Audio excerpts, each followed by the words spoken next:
Assalamualaikum warahmatullahi wabarakatuh. Kembali lagi di channel Nasihat Kehidupan Misteri.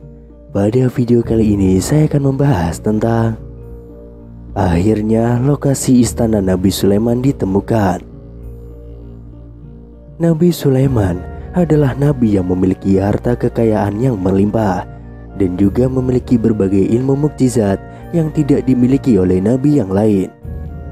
Nabi Sulaiman bisa berbicara dengan binatang. Hal ini sesuai dengan firman Allah Subhanahu wa Ta'ala.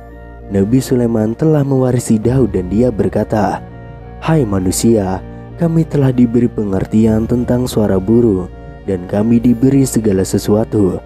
Sesungguhnya semua ini benar-benar suatu karunia yang nyata." Quran Surat An-Naml ayat 16.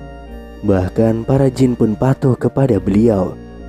Nabi Sulaiman juga memiliki istana yang megah yang dibangun oleh manusia dan jin. Dalam Al-Quran ataupun kisah Yahudi dan Nasrani, Nabi Sulaiman memiliki kerajaan yang istimewa. Istananya memiliki benda-benda berharga dan berbagai karya seni yang membuat mata terpana. Bahkan pintu gerbangnya terbuat dari kaca. Dalam Al-Quran disebutkan bahwa Ratu Bilqis saat memasuki istana Nabi Sulaiman menyikap pakaiannya karena mengira lantai itu adalah air. Padahal sesungguhnya ia hanyalah kaca. Dikatakan kepadanya, "Masuklah ke dalam istana." Maka tatkala dia melihat lantai istana itu, dikiranya kolam air yang besar dan disinggapinya kedua betisnya. Berkatalah Sulaiman, "Sesungguhnya ia adalah istana licin terbuat dari kaca." Berkatalah Ratu Bilqis, "Ya Tuhanku, sesungguhnya aku telah berbuat zalim terhadap diriku dan aku berserah diri bersama Sulaiman kepada Allah, Tuhan semesta alam." Quran Surat An-Naml ayat 44. Pertemuan mereka dilakukan di negeri Tua Saba di Yaman Selatan. Penelitian yang dilakukan dari reruntuhan mengungkapkan bahwa seseorang ratu pernah tinggal di kawasan ini dalam kurun waktu 100 hingga 950 sebelum Masehi. Ia melakukan perjalanan ke utara Yerusalem. Istana Nabi Sulaiman disebut dengan Solomon Temple atau Kuil Sulaiman. Hal ini sesuai dengan literatur bangsa Yahudi. Istana Nabi Sulaiman alaihissalam sekarang sudah tidak ada lagi alias sudah runtuh. Yang tersisa hanyalah tembok sebelah barat dari bangunan kuil. Bagi orang Yahudi, bangunan ini dinamai Kuil Wailing Wall atau tembok ratapan. Selama pemerintahan Hizkia, perluasan tembok kota dilakukan sampai ke barat yang sekarang kita kenal dengan kota lama Yerusalem. Sisa peninggalan kerajaan Nabi Daud dan Nabi Sulaiman dipercaya ditemukan oleh seorang arkeolog Israel, Elliot Mazar, yang penemuannya diumumkan pada tahun 2005, tepat pada tanggal 4 Agustus. Di situ jugalah ditemukan situs pintu gerbang dengan lengkungan setinggi 60 kaki dan dinamakan struktur batu melangkah.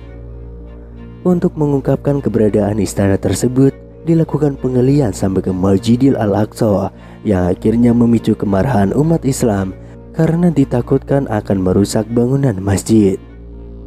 Penelitian tentang istana tersebut terus dilakukan untuk mengetahui keberadaan kerajaan Nabi Sulaiman. Pada Oktober 2007, sejumlah pekerja menemukan reruntuhan bangunan yang diyakini sebagai kuil Nabi Sulaiman. Kuil itu berada di sebelah Masjid Al-Aqsa. Walaupun bangunannya sudah tidak utuh lagi, namun para ahli yakin masih bisa disaksikan. Di lokasi ini juga ditemukan keramik dan tembikar, benda-benda yang terkubur selama ribuan tahun lamanya. Penemuan ini dianggap penting untuk mengetahui peradaban dan kemajuan yang telah dicapai manusia di masa Nabi Sulaiman alaihissalam. Para peneliti masih terus berusaha untuk melakukan pencarian situs-situs peninggalan Nabi Sulaiman yang hidup pada masa sekitar abad ke-10 sebelum Masehi, yakni 989 sampai 931 sebelum Masehi, dan Nabi Daud pada tahun 1041 sampai 971 sebelum Masehi. Kuil atau istana Nabi Sulaiman merupakan lambang kekuatan sehingga sangat berguna bagi Yahudi. Dalam situasi terkini di dunia internasional, mereka yakin bahwa pondasi kuil Nabi Sulaiman ada di Masjidil Al-Aqsa. Bangunan kuil ini yang sangat penting bagi Yahudi sebagai pengakuan atas bangsa mereka, namun karena sudah roboh, kuil ini sudah tidak bisa dibangun kembali. Lalu apakah itu menjadi alasan Yahudi untuk mengganti Al-Aqsa menjadi kuil Nabi Sulaiman? Saat peristiwa Isra Mi'raj, Masjid Al-Aqsa masih berupa reruntuhan kuil Nabi Sulaiman yang berupa batu berongga atau syarkrah.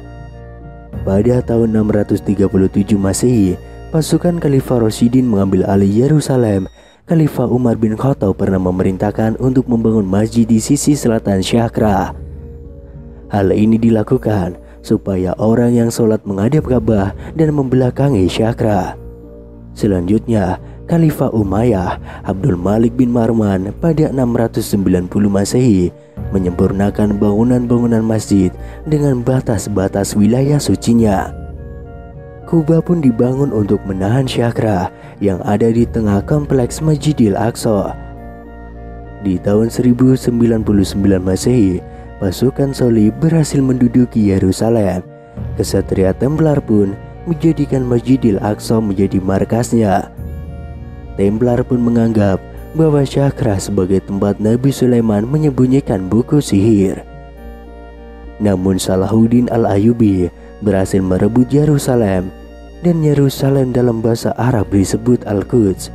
Beliau berhasil mengambil alih fungsi Masjidil Aqsa pada tahun 1187 Masehi. Namun pada tahun 1971, Inggris kembali mengambil alih wilayah Palestina dari Kekhalifahan Utsmani. Israel pun berdiri sebagai negara pada tahun 1948 Masehi. Mereka berusaha mengumpulkan bangsa Yahudi yang telah tercerai-berai di seluruh dunia. Itulah penemuan mengenai istana atau kuil-kuil Nabi Sulaiman alaihissalam. Penemuan istana ini dinilai sangat penting bagi orang-orang Yahudi karena dianggap sebagai pengakuan atas bangsa mereka. Mereka juga meyakini bahwa istana Nabi Sulaiman alaihissalam yang dulu ada di bawah Masjidil Al-Aqsa. Wallahu alam.